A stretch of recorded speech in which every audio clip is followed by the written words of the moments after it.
This bill came as a result of the community, as with a lot of our bills.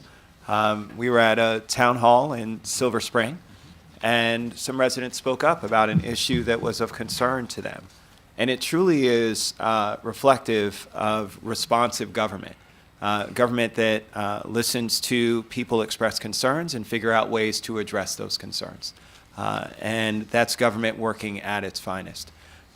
I will say that, again, this bill has always been, for me, as one of the lead co-sponsors with Councilmember Leventhal, about circus animals. And we've seen, documented,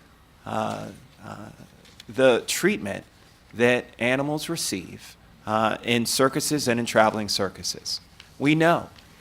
Zoos will tell you how difficult it is to keep animals in national zoos with some of the best veterinary trainers and all the best treatment that they can come up with for how to protect animals, that it's still a challenge to keep them in confined spaces in those areas. So what do we think happens when you have an animal in a small cage that normally roams free within miles and miles of its natural habitat? What effect does that have? You know, it's interesting because we talk about humans in prisons, and we say, you know, it's no surprise that a human acts the way they do when they're trapped in a cell in a cage, and that they develop different kinds of behavioral patterns. It affects the brain and makes them do different kinds of things as a result. Well, if we are truly animals and evolved, what do we think it does to the animals as well? I think that, again, this is something that's very clear in terms of then why it is that we do it. For the sake of transporting them to one place so that they can, you know, dance on their hind legs with a tutu and somehow say to ourselves that that's the best thing that we can envision for this animal. You know, when I look at where we've gone to as society, and I was joking the other day with my wife, and I said it'll only be a matter of time before, you know, our dogs and cats have their own separate houses within ours. I mean, and it's really one of which, I mean, the love that people have for their pets is immense, and it's great. So where's the love for these wild animals? Because no one would do that to their own dog or cat.